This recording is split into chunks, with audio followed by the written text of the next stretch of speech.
Okay, so up until now, we have explored some things to do with differential equations. First of all, we know what differential equations are. They're equations that have x's and y's and the derivatives of x's and y's in there. We know how to tell if something is a solution to a differential equation. We can just manipulate it a little bit, throw it into the equation. If left side equals right side, then we know we're good to go. And then we also know what the solutions of differential equations look like. And we found the visual representations of the solutions by drawing slope fields.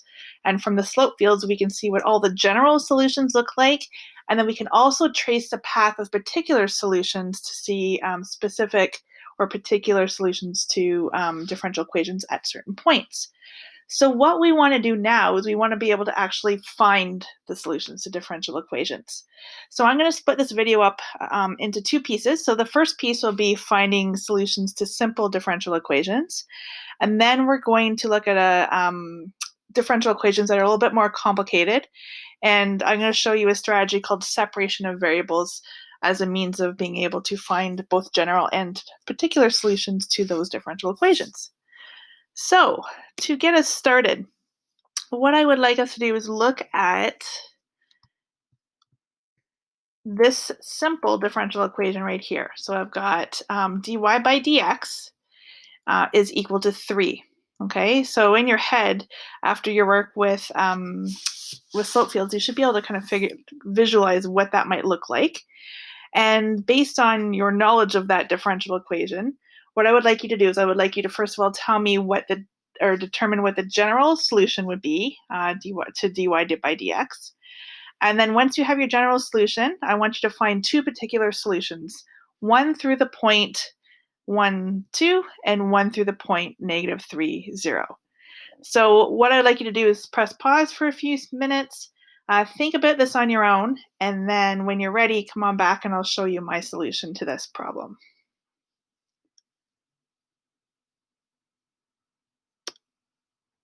Okay, so here are my solutions to this problem, or to this differential equation. So to find the general solution, first of all, we've got dy by dx equals 3, and we know that from our work with slope fields that if you have just a constant, if you have a differential equation that's equal to a constant number, that number 3 is going to be the slope of every tangent at every point on your slope field. So you can see right here what the picture of that slope field looks like, and this shows us all of the general solutions. So when I want to find the general solution to this, basically what I'm going to do is I'm just going to figure out what the antiderivative is. So if I know that the derivative, or dy by dx, is equal to 3, then the antiderivative of that would be y equals 3x plus c. And remember that plus constant, okay? So basically what this means is that all of the solutions in the slope field right here that are depicted here are in the form y equals 3x plus c. So you can imagine I could pick different values, in this case of just my y-intercept or my constant value, and I can get all the different solutions for this differential equation. Okay, so then using this general solution y equals 3x plus c, I can find particular solutions through specific points. So if we look at the point 1, 2, I'm going to take my y equals 3x plus c. I'm going to sub in my 1 from my 2 for my y, my 1 for my x, and rearrange it to isolate for c. I get c is equal to -1. So the particular solution to the differential equation dy by dx equals 3 through the point 1, 2 is y equals 3x minus 1. And I've drawn that on here again just so you can visualize. So here's the general solutions, or the slope field. I go to the point 1, 2, which is right here. I put on the line y equals 3x minus 1, and you can see that it follows those tangent lines, the flow of those tangent lines, to show us what the solution looks like. Okay, and similarly, if instead we use the point -3, 0, all I have to do is take my general solution. I have to put in my points x and y, so I've got 0 for y and -3 for my x. Isolating from my constant, my c, which will kind of anchor it down, I get c is equal to -9.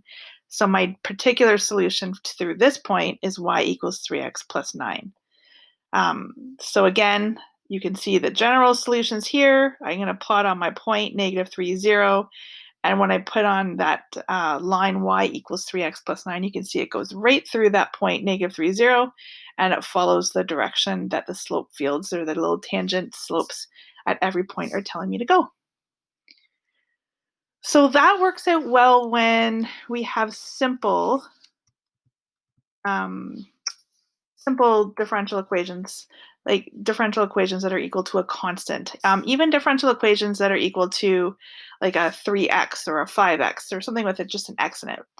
We can often look at that and we can tell what the antiderivative is by our knowledge of how derivatives and antiderivatives work.